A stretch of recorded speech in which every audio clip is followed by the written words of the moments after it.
Hey guys, welcome back to One All's Pub. Uh, Wanted to do a little overview here of micro knives. The knives you see before you are a set of small knives that I like to carry on a regular basis.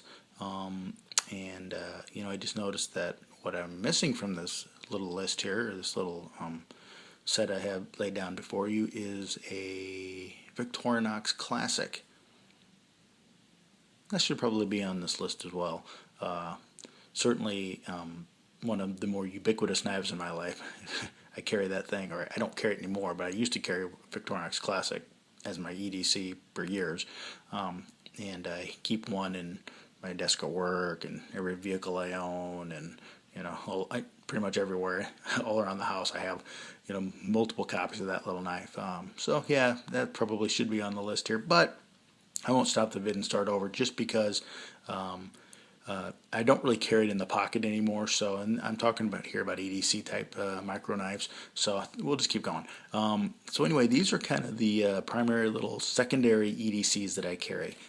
For a primary EDC, I carry a bigger knife, something more like along the lines of like a Mannix 2 Spyderco, or my ever-present Hinderer XM18 3.5 inch.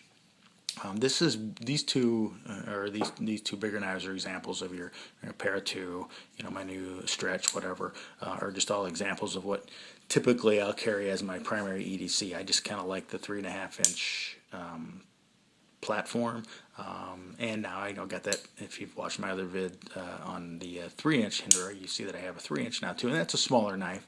But I tend to favor this size for primary EDC. The 3-inch isn't small like this, but regardless, even when I carry a 3-inch Hinderer, when I do carry that, now that I have one, I still always have another secondary EDC on me, and these are primarily what those are.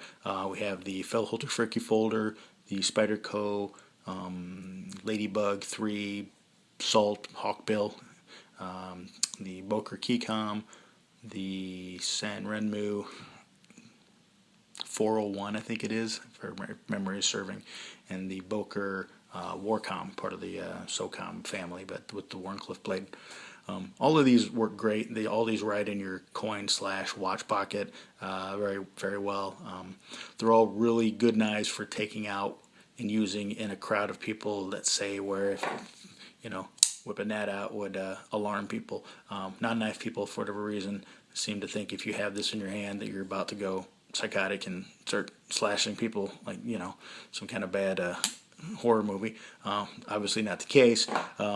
But if you're at work, or you're at church, or you're at the mall, or you're in a relatively enclosed environment, and you need to take a knife out to do something, if you have the need to cut something, that certainly sticks out in a crowd. So having something smaller is nice, and it, frankly, as knife nuts guys, it's an opportunity for us to carry yet another blade. So what the heck, right? So I'm just going to go over the ones that I like here, kind of my main secondary EDC knives, and just show them to you, and, talk about them a little bit, and have a beer while we do it. Number one I'll talk about here is the Boker Wharcom Osate Steel, Chad Los Panos design, frame lock, stainless steel on this side, my Nemesis FRN on this side, but as much as I hate FRN, and I do, on small knives like this, it doesn't bother me. It's completely, if there's a place for an FRN in my life, FRN knife in my life, it's going to be on a small knife like this, and I don't mind them. Would I prefer them in G10? Yeah, let's face it, I would. But I'll take it. That's not a problem. This one's got some nice texture to the FRN, so he actually does have some decent grip, and it doesn't really feel like FRN. I know that sounds kind of weird. I think it helps because the backside is the frame lock. It helps to kind of hide that plasticky feel that tactilely I find so annoying. But anyway, great little knife here. Love the Wharncliffe blade shape on this. This is such a cool knife. It's a good 3-finger knife. Good jimping here, and then down the spine, or the angled spine of the Wharncliffe knife here, or blade here. Just, this is a great knife, great for draw cuts. again, fits right in your coin slash watch pocket. You can pull this out and it doesn't really alarm people. As a matter of fact, it's almost like a novelty to some people. They think like it's a credit card knife or something like that when you first pull it out. It has kind of that look to it. Really like this knife a lot. If you haven't checked out these, if you're not a Wharncliffe guy, the SOCOM is the same thing. Same platform, just with the like a spear point blade, I think, or whatever it is. Great knives, for $30 or so. I mean, really just a great knife. I highly recommend these. Next, and these are in no particular order, just kind of the way they got laid out here when I set the camera up. The Sanrenmu, I guess 401. If that's incorrect, I will correct it in the summary below, comments below. But anyway, great little frame lock here again too, all stainless steel, 8CR13 MOV, ubiquitous Chinese steel. I got this off of eBay for like $9 shipped to my door, so I paid like $4 or $5 tops for the knife. $9 shipped from China. So I don't know how they do that, frankly. But it's really a well-built knife. It has no blade play, not up or down or side to side. It's all stainless steel. It's got some gold highlights on it. Just a great knife. I really highly recommend it. The only drawback to it is this phoenix that's etched into the handle here. I could live without that, number one. And number two, from what I understand, the phoenix is kind of actually, I should hold it this way to keep it upright, not that it matters. The phoenix is a feminine symbol, so once I found that out, it was kind of a buzzkill for this knife. But yeah, so it's a great knife though. And yeah, I'm sorry, you can see right here it does say 401 on the blade. So yeah, it's the Sanrenmu 401. Great knife. Tip up also, as is this one. Great secondary EDC knife, coin pocket knife.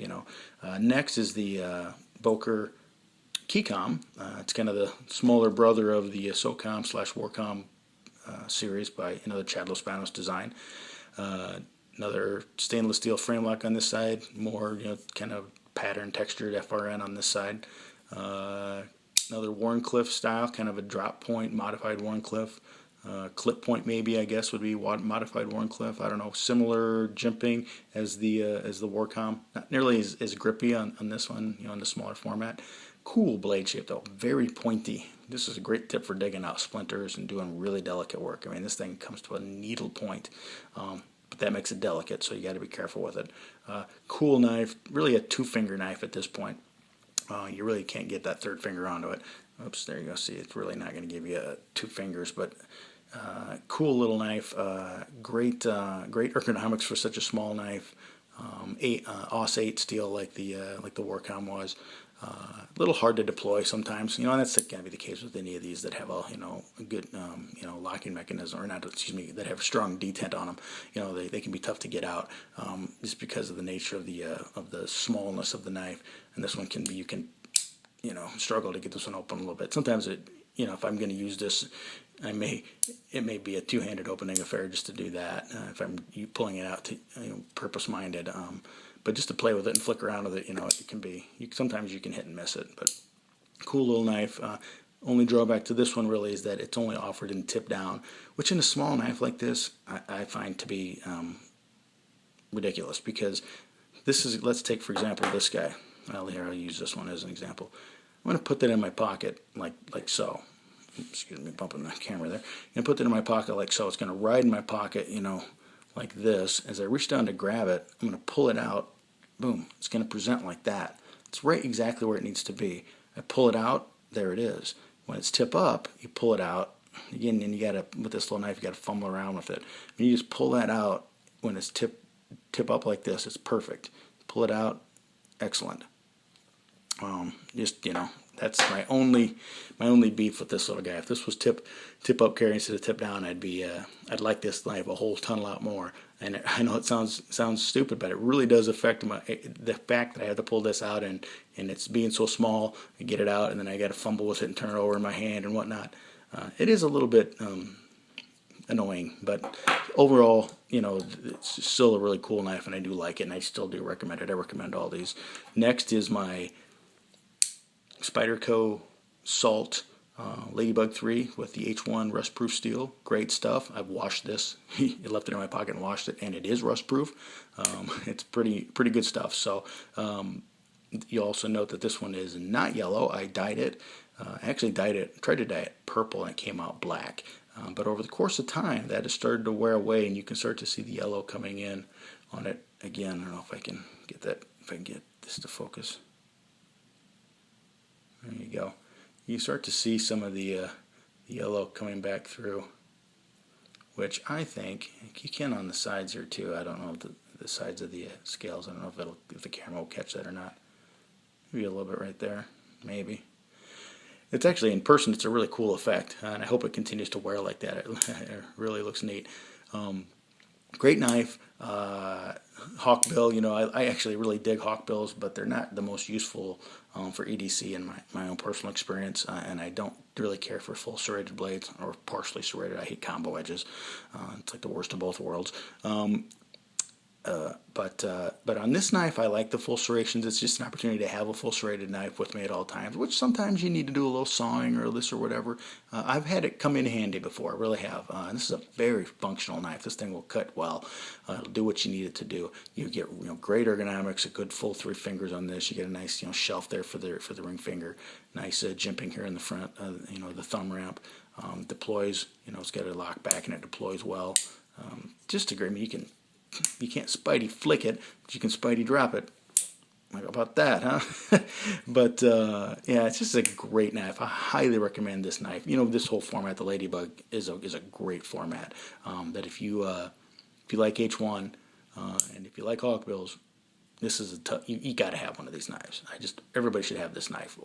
This is just an awesome knife. And last but not least is my Fellhoelter Frikky folder. Part 2. This is actually my second Frikky folder. If you guys watched any of my previous vids on the Frikky folder that I had before, you know it was the one with the OD Green G10, the Monkey Edge version. And unfortunately, I lost that one, and it never came back to me. So I was really bummed about that. It was a really bummer of a day when that happened. And I had no intention of replacing it because these aren't cheap, as you know. But I got an opportunity to get another one on the out of the Cove on the USN. A USN member, Santiago 67 was his name, was selling this knife, and he was selling it for the asking price, the list price. There was no markup on it, no secondary markup like you typically see with these. He was just trying to give the USN members an opportunity to own one. I sent him a PM and said, hey, I saw you're selling that and you're trying to give people an opportunity. And I told him my story about losing mine. And I said, if you'd rather not sell it to me and give somebody else that's never had one a chance, I understand. But he said, no, that was cool. And he went ahead and sold it to me. So I got another one. This is the carbon fiber version. I actually like this one better too than the Monkey Edge version, to be honest. And carbon fiber is really cool. You can even see the carbon fiber on the inside. I don't know if the light will catch it or not. Maybe not. Probably not. Oh, there you go. A little bit. You can see the carbon fiber, continues on the inside of the scales. Just a great knife. I love the Frikky folder concept. I love friction folders. This is the only one I own, but it will not be the only. It will not be the last one I own. Great. I just love I love the ancientness of this design. Just the fact that this traces itself back to the Romans and or before. I think that's just great. Brian Fellhoelter put the bottle opener on the end too, which is very functional and useful, and believe me, I do use it. Yes, I do. I have this knife with me all the time. I will go between EDC and between various hinders that I have and Spydercos, Manix, Pair 2, my new stretch, my various hinders. But this guy is always with me since I got my first green one, and then since I've gotten this one, this has been with me every day. I just love this little knife. The only day I didn't carry, only a few days that I didn't carry a Frikky folder was the days between when I lost my first one and got this one. Otherwise, it's been a constant companion. It's the perfect secondary EDC in my book. You have multi-tool function here, not in the least bit alarming to non-knife people. Just a great little knife. CPM 154 blade steel, so it's got a premium blade steel in it. Just a great knife. I can't. If you guys, if you like friction folders and you can bring yourself to spend the money, I highly recommend this knife. It's just a cool little knife. All right, well those are my little micro knives. Opposite except for my multiple copies of the Victorinox Classic, which I didn't bring out. But again, those never ride in my pocket. Those are just scattered throughout the house and throughout different places that I'm at, my work and my cars and whatnot. So I guess that's not really EDC. They're just kind of where I'm at. I just keep them handy nearby at all the various places I spend time. But anyway, this is my micro knife collection, my micro knife secondary EDCs. Actually, really these two I always have on me too. I carry this one 100% of the time pretty much, and this one probably 90% of the time.